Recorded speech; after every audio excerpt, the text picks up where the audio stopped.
Hello and welcome to this on-demand webinar. The title of the session is The Human Element, How to Build and Nurture a Security-Aware Organization. As the name suggests, the focus of the session is all about how organizations in different industries can really build a security-aware culture as an integral part of a wider cybersecurity posture. My name is Johnny Kerr, I'm from the marketing team here at Protect, and without further ado, let's get to meet today's experts. So on the session, we have Lia Edwards, who's our CIO and co-founder here at Protect. And Lia will be joined by Jelle Wieringa, who's a security advocate at KnowBe4. KnowBe4 are a leading provider of security awareness and training solutions. But why is security culture such an important topic of conversation? Recent research from KnowBe4 found that 94% of 1,161 security leaders surveyed said that security culture is the most important element in their security strategy. The research also found that security culture is directly associated with reduced risk. Those organizations that were found to have a poor security culture have a risk that is 52 times higher for employees sharing credentials. This would allow unauthorized access to personal, sensitive and often business critical information. I'll now hand over to Lia and Jelle, who will be discussing security culture in more detail. Thank you, Johnny. As you mentioned, I am the CIO here at Threat Protect. I work with organizations and companies in aligning their corporate objectives with their IT objectives, identifying what risks they have or could have, and seeing how best to address them. I'm Jelle Wieringa. I'm the security awareness advocate for KnowBe4. What I do on a daily basis is I talk to organizations, I present at events, I talk to media about the importance of the human factor in cybersecurity. So basically, I try to create a dialogue between organizations and myself to make sure that organizations know how to effectively spend their cybersecurity budget and actually become safer. It's an important thing, and it's one of the reasons why we're sitting here talking with you today. I suppose kind of in the past 18 months, there's been a real obvious uptake on cybersecurity products and services, and it's not rocket science. It's 100% down to the immediate need for the large population of people shifting to working from home, those that could, obviously. Mm-hmm. The immediate shift pretty much unsettled a lot of people. Not just staff, the organizations, IT departments. I had to scramble and had to move very quickly. Once they had all the logistics and the technical aspects taken care of, they had to turn to addressing the security risks. There are a huge number of statistics out there, and Johnny will put some in front of us, I am sure, all over the internet showing how people are the biggest risk in companies, and there is a large number being responsible succumbing to some version of phishing or smishing, vishing, all the vishings, which leads me to this discussion with you, Jelle. One of the biggest services in uptake has been, at least from our perspective, security awareness training. And as you have insight into this from day to day, you're hopefully going to confirm the trend that we are seeing.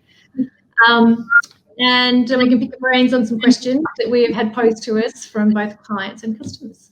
So, is that what you and KnowBe4 have been seeing? Yeah, well, so what we see today is that a lot of organizations spend a lot of money on the technology side of things. So we all know, right? Technology, people, technology, and processes. Those are the three really big pillars that you see in cybersecurity. And the process side is usually well covered and technology side is well covered. But what we see happening, at least over the past decade or so, is that the people element is kind of forgotten. And what companies do is, well, they treat the people element as a tick in the box. Let's get them awareness training and we're done. And that's simply not how it works. So what we've been seeing, unfortunately, is that by forgetting that human element, is that all of the attack factors that focus on social engineering, that focus on manipulating that human instead of that technology, have basically become the biggest threat factors out there. Social engineering by now is absolutely the biggest one that we see today. So it's even more important for organizations to focus on that security awareness training, but also to do it in the right way. It really isn't a tick in the box, unfortunately. You really have to do it in a proper way and think about how you want to do it, how you want to implement it, who you want to get on board, and how you're going to do that. So that's what we've been seeing over here. One of the things Johnny posted the other day on LinkedIn is it is a social engineering thing, and it's out of work, but it actually impacts work.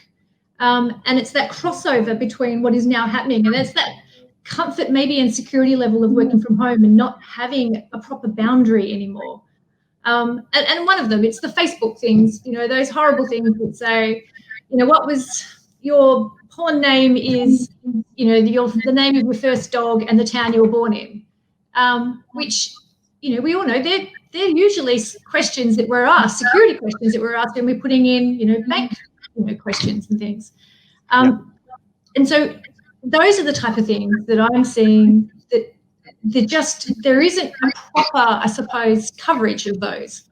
We talk about the security risks and the phishing and everything and the social engineering at work, but it's that crossover now that is, I see as one of the biggest risks. Yeah. Well, we still, whether we're at home or we work in the office, we still work with the same confidential and valuable data. That's no different. So the location might be different, but that's about it. And what we see a lot is that people work in unprotected systems. So they have a laptop that their kids use in the evening for playing games. That's the same laptop they're using during the day to do their work on. And that might be an issue. And the data people are spreading on social media, LinkedIn, etc. What a cyber criminal basically does, what a social engineer basically does, is gather as much information about you, its target, as possible. And social media, in all those years, we've been feeding it with more and more information. So it's become a really dangerous tool even, but it's got a very powerful tool for cyber criminals to get information on you, information that could contain your password, information that could contain things like your date of birth, etc. And there's plenty of ways, plenty of social engineering tricks that they can leverage in order to manipulate you. So no, social engineers. It's hard. It's so easy. Like we've made it as easy as possible for cyber criminals and hackers to actually get that information now. Yeah. Well, take social media. It's free, right? You can just sign up and you can log in and you can put everything you want on your own personal page. Well, it's not as personal as you think. And we are humans. We like to share information. That's what we do. We like to be in the spotlight, and we like to have everybody know what a great life we have.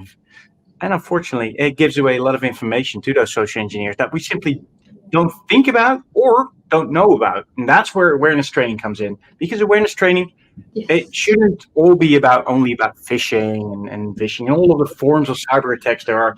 There's also the element of what secure behavior is, because in the end, security awareness training is just a tool. It's a tool to get to secure behavior, and it's that secure behavior we need to focus on.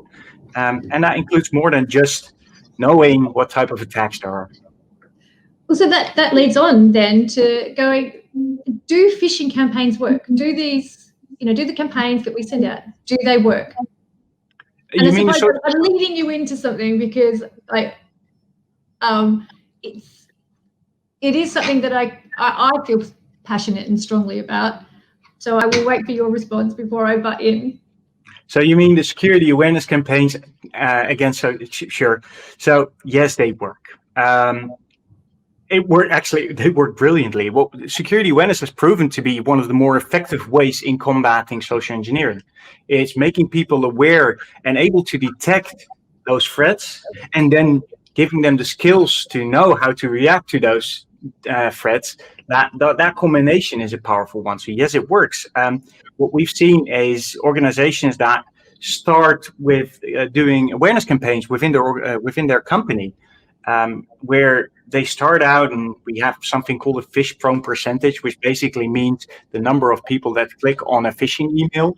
We can test that, and when they start out, we do a baseline test with them, and we see that the average is somewhere in the 30s, so 35, 36% don't know the exact number, but somewhere around that number. And if you continue with awareness trainings and do that for a year or even longer, you see that amount drop rapidly and pretty heavily. So you see that we end up with somewhere from 3 to 4% of people still clicking on a phishing email.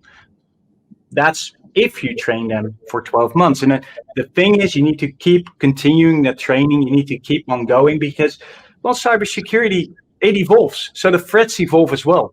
So something that you might have learned this year might not be relevant next year, or you need to actually retrain, or it can evolve into a different version of itself. So training needs to continue to make sure that you're up to date and that you actually understand all of the different social engineering attacks and are able to detect and recognize them. Well, that is pretty much it. You have to have the training, but you also have to have a security culture. And that was kind of where I was leading, in that just having the campaigns alone or the training, you need a culture that says, just be aware. Don't wait for IT or don't wait for compliance or anyone to train you.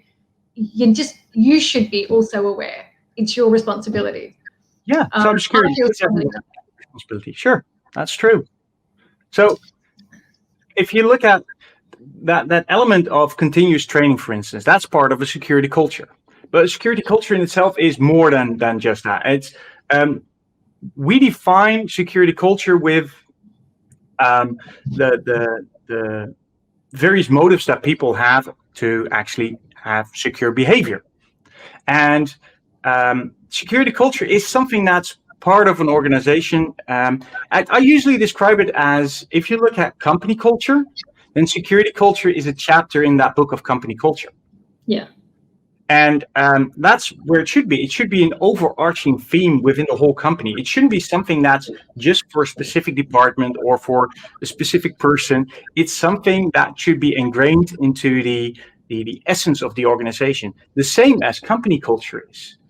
And where company culture usually says that it wants to create a fun and safe environment for people to work in, that's the same goal that security culture has. We want something where people feel safe, people know how to actually defend, and people are less vulnerable to attacks. Because people that know how to detect those attacks and are able to react to them securely, that's when they know they can actually do their job properly. They don't have to be afraid of being attacked anymore. No. And that sort of leads on with the security culture.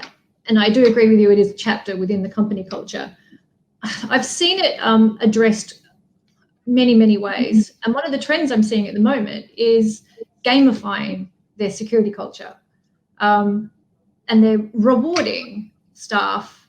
And sometimes it's not so much monetary, but they can pick from an Amazon voucher to a new headset, something work related, as a reward for being a good security staff member.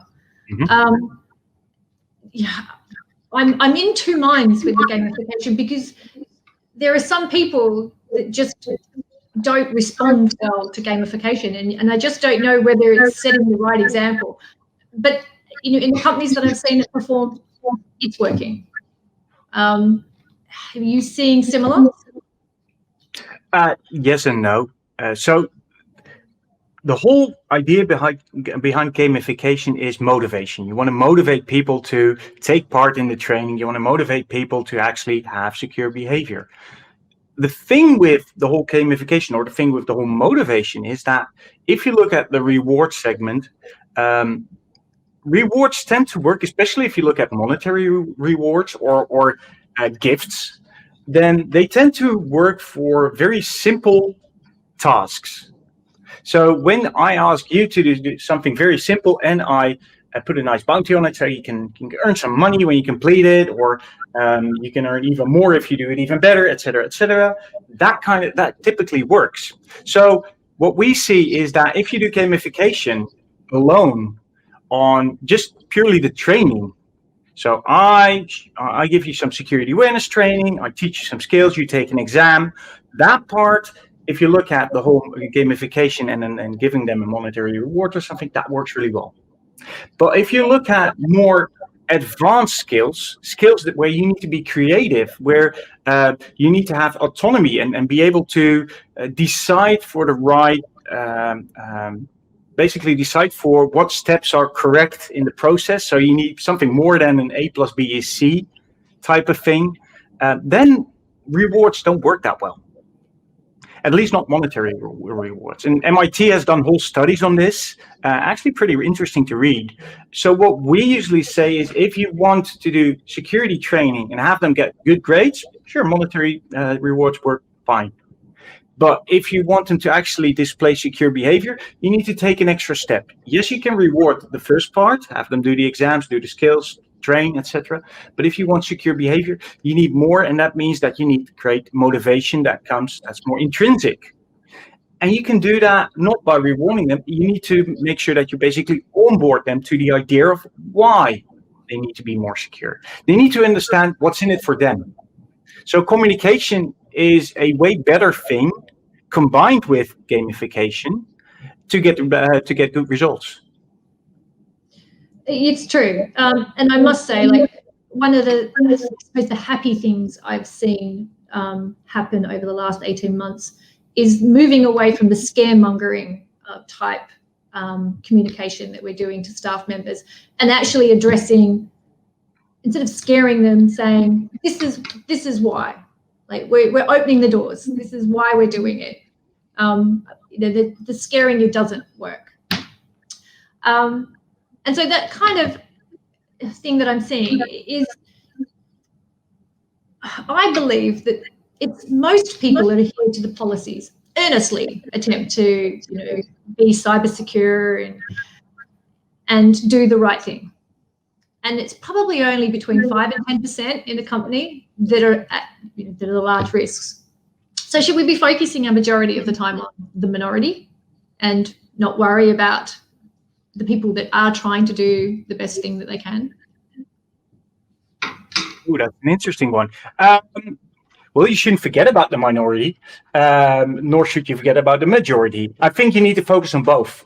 It's the type of attention you give them that's important. I think that you need to keep training the majority of people, and I do concur. I don't think the majority of the people is the actual problem. It's the minority that doesn't want to participate, that doesn't want to commit.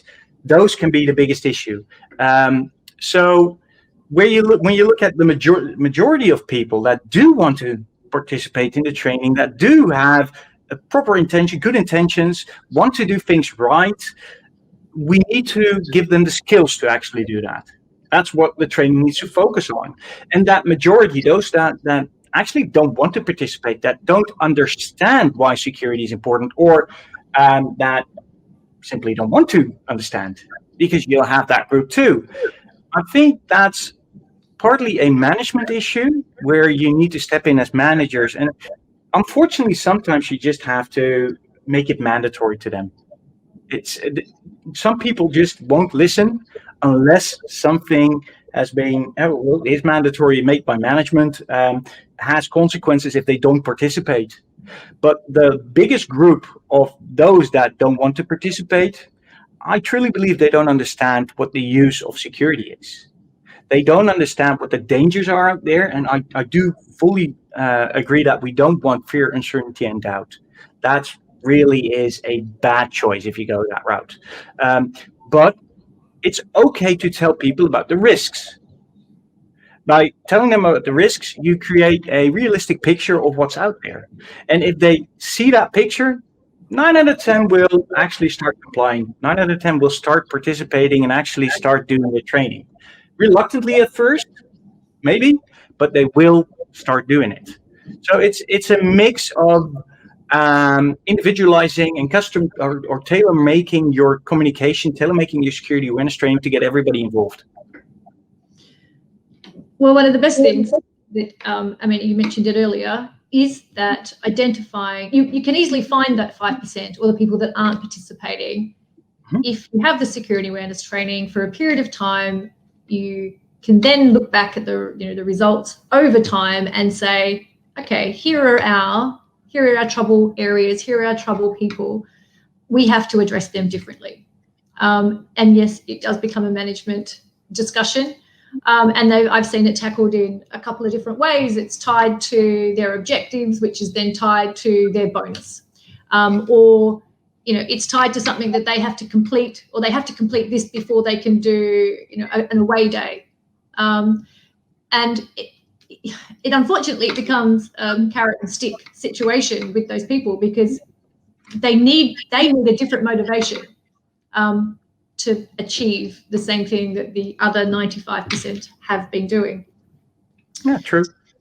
So then that goes on to the very next question is, who should be part of your security journey in a company, other than the obvious IT department who is put, or the security compliance department who is put in charge of ensuring this happens. Who else should be part of that journey? Well, actually, it shouldn't just be the IT department or the security team that's responsible for this, because the minute you start doing that, it becomes, an IT or a security problem. And that's when people start losing their grasp on why you need to do this. Because if it's an IT problem, we pay, or we have large IT budgets, they'll fix it with technology. And social engineering, what we do, and security culture can't be fixed with just buying IT stuff. It doesn't work that way. You can't buy technology and get this done. So you need to approach it from a different way. What I usually do when I'm in different companies is I see where I can find a way to get HR involved, for instance, because HR is there for the people. A lot of the training budget is already at the HR department. And what we do, security awareness training, it's still training. So you can get HR involved. But if it's a larger organization, you can also get the risk and fraud department involved. Because by actually doing security awareness training, you get a proven reduction of risk, which is, it's what they do. It's what they're looking for. It's what they want. Sorry? It's what they want. It's definitely what they want. So what I usually do is look at, what do the different departments actually want? How can we combine that with the results of security awareness training and get them involved? So risk and fraud, or HR, IT themselves, because most IT departments have an issue with security awareness training, in that they think that, okay, I sure want everybody to be more secure, and I want my company to be more secure. But the minute I start training new people, it's the same. The result is that they start reporting more phishing emails or suspicious phishing emails. And that's all good and well, but I don't have time to actually look at them, because that's IT's problem today. They don't have any time. That's where the managed services come from, right? So we have managed MSSPs that offer these services to customers so they don't have to do it themselves. So it's kind of a love and hate relationship IT sometimes has with security awareness training. Then the CISO comes in, so the security department comes in, and he's like, no, we need to do this. It's very important that we actually start training people, that we improve our security culture. And what you don't want within an organization is people butting heads. You don't want battles over where this should be positioned, because it's something that affects every one of us. The one thing I do, and the one thing I always strive for, is make sure that the ownership of security awareness and most definitely security culture lies within the board, or lies within upper management at least. And I'm not talking about the CISO here, because the CISO usually isn't the right person to do this. It's more, for instance, CFO. The CFO is an excellent role to position security awareness training with, and to position security culture with. It's in his direct interest, because by doing this, he's protecting his assets, he's protecting his resources. The point usually within, or the issue within organizations, is getting everybody, getting the attention to this topic, getting everybody involved, and making them see what is needed and why they should be involved. And that takes, again, communication. It's a lot of talking, basically, what you have to do. And that's the difficulty as well. Not everybody wants to listen, not even on upper management levels. They usually don't see what the issue is. And that's why you again have to go to the risk side of things and tell them what risks are involved, how you can handle them, what benefits it will bring the organization. Because every board member, every C-level member will want to talk about the benefits to an organization. That's what they do.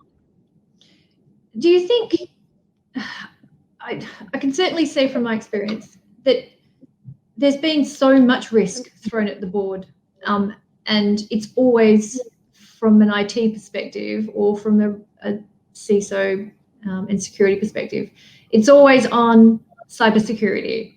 And I feel like the board is getting a little bit, not overwhelmed, it's becoming like run of the mill, and they're not really assessing it the same way they did 18 months ago. They're like, oh, okay, yeah, got that down, we've got it. One of the things I've seen that I believe has helped is getting marketing involved. And that's 100% down to they're better at communication than just about everybody else in the company. I mean, that's their job. And if you can get marketing involved and you can get them to communicate to staff in a way that isn't how an IT person may do it, I've seen such a change. And then they don't mind it. It's something different. They're usually marketing out, but you also have to market in. That I've seen a change, especially even to the board, because the board see the marketing and they're like, oh, okay, I now see where the correlation is, instead of just being told figures and facts. And I suppose when there's other things in front of you in a nicer fashion, it becomes easier to take. That's actually a really good point you make. Marketing is a very powerful tool. Marketing and PR, public relations, build the image of cybersecurity. And yes, some board members have become kind of tired of the whole cybersecurity thing. It's become a daily thing, right? Like, yes. Look at the media. There's something horrible happening in cybersecurity today. Whatever day, every time you pop on the TV, there you go. Somebody had a data breach. There was ransomware here or there. It really is, well, I can see they become tired of it, but that being tired doesn't mean you can become complacent or you can actually stop paying attention to it. And that's especially what marketing is good at. They can create that market. They can create that need, that demand in your own organization to help you build rapport for cybersecurity. That's a good point. Yeah, they address it in a new way, a way that you probably wouldn't have thought about it, and it brings it back to the table in a new fashion. Yep, that's true. So one of the services that we are asked for quite, well, actually not quite a lot, it's only in the recent months or so, we're being asked whether we believe, from our perspective, do static campaigns work, or should we be looking more for always on? Now, I can see the advantages of both. And I suppose before I'll answer, I'll let you go and see whether what I am seeing and my advantages correlate with yours. Okay, so yes, there are advantages to both, but I personally believe that training should be consistent. It should be always on. It should be on demand even. Whatever device you want to train from, wherever you are, whatever content you want to train on, it should be there. It should be available to you, because that way people that are really interested in the matter and really want to work to become more secure and have more secure behavior are able to do so. We need to enable our employees. That's the role of the security officer. That's the role of the security department. So training, the more always on training can be, the better it is, if you ask me. Second thing that's really important is what we see is that not everybody is equal when it comes to training, in the sense that some people like video, some people like games, some people like reading documents, and we need to cater to all of them. Second to that is that you see that especially larger organizations, they're multinational, so they have to deal with multiple cultures. People in different cultures react differently to different training materials. If you look at people from the UK, they have a different perspective on humor than people from Germany do, or people from Japan. So we need to make sure we cater to all of those, and that needs to be encompassed in that one campaign. So not only does it need to be always on, it needs to cater to everybody's personal perspectives, personal culture, and we need to do it in a way that people are always able to access that content at a time that's convenient to them, whether it be during their commute home or on the couch back home. That's one of the reasons, for instance, we have our security series is on Amazon Prime, so you can actually watch it from your couch at home with the rest of your family. So no, that's my perspective. And for me, that's pretty much spot on. But actually, what I've seen is the static campaigns, which I never really liked before, are actually working more now than they ever have, because everyone's working from home. The reason why I didn't like static campaigns before is that a campaign would be turned on, emails would get pushed out. You're sitting next to a colleague and you go, "Did you just get a weird email from Amazon?" "Yeah, I did too." "Oh, I bet you that's that phishing campaign." So they've kind of worked it out as a group, not as an individual. It both achieves the same thing, I'm not going to lie, but if they were sitting by themselves, would they identify it? So I've always been a little bit more leaning towards the always on type campaigns.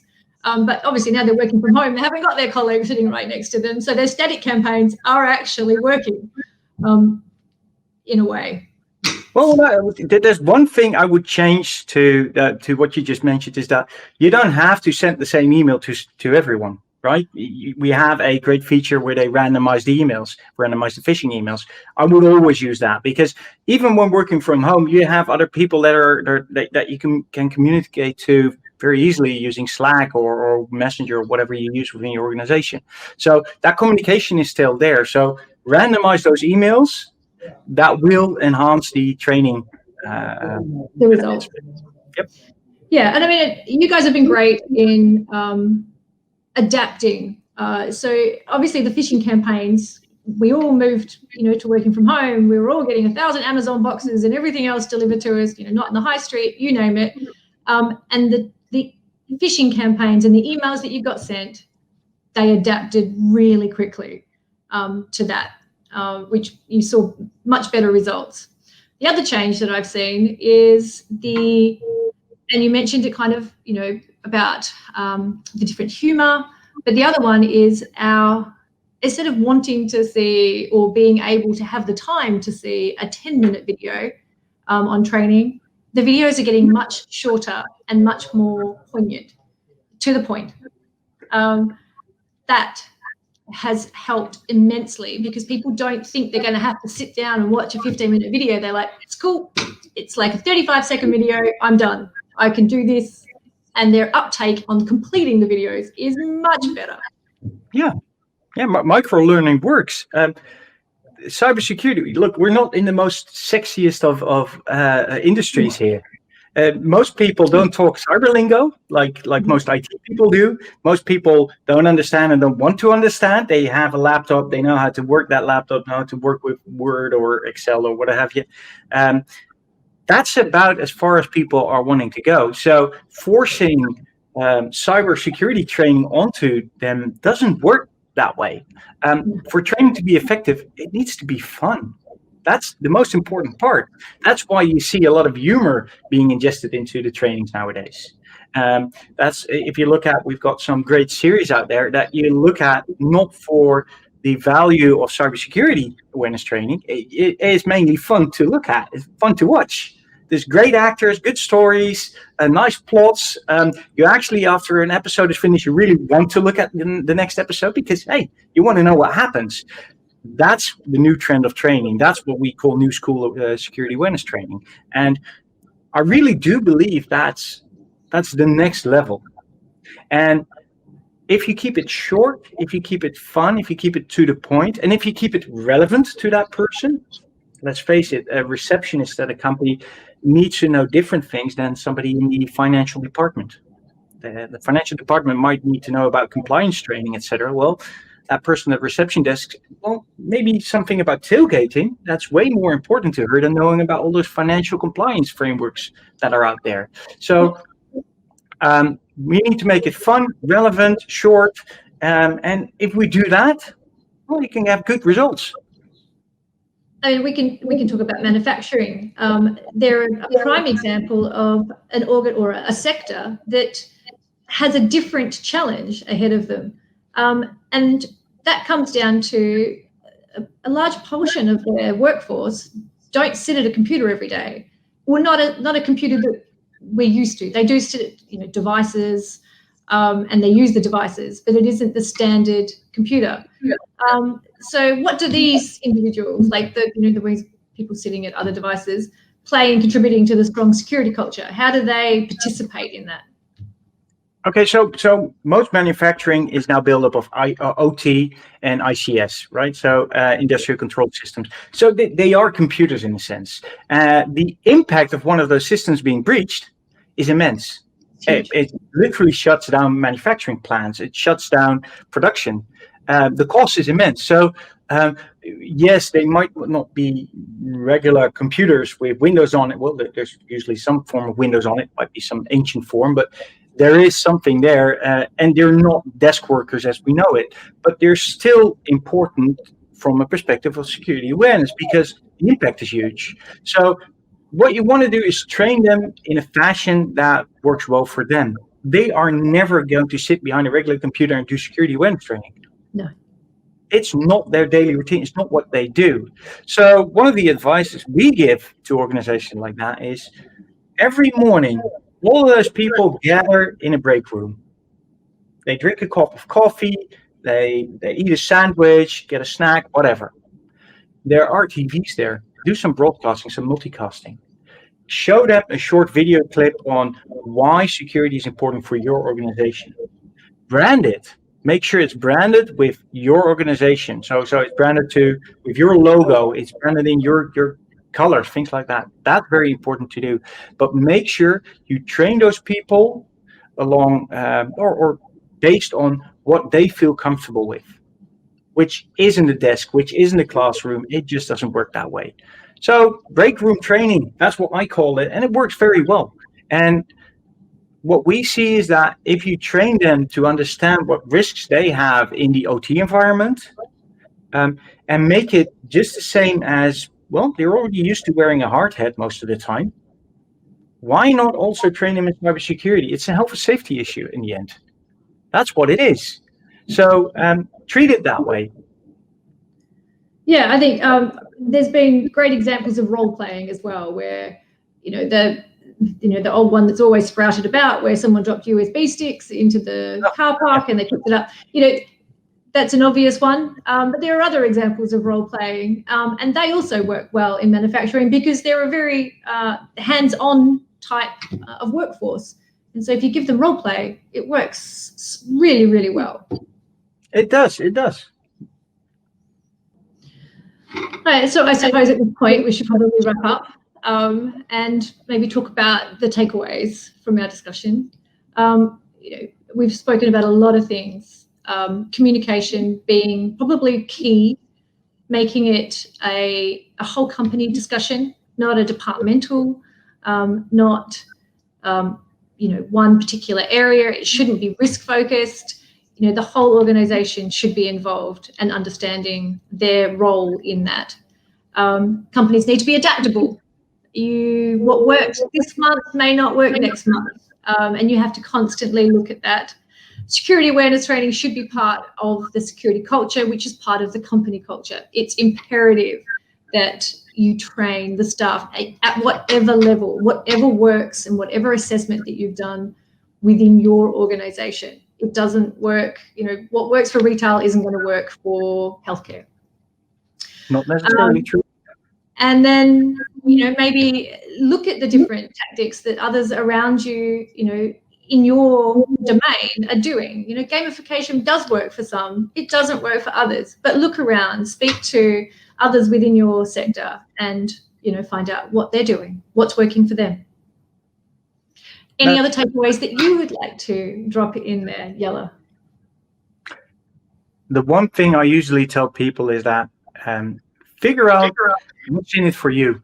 Figure out why security is important to you. Because if you understand why it's important to you, you can pretty much figure out why it's important to your organization. And then you can make the actual choice to join them and actually participate. If you understand why you want to be secure, if you understand what data you're working with, what your organization wants to attain, well, there's no reason not to participate. There's no reason not to take part. That is so very true.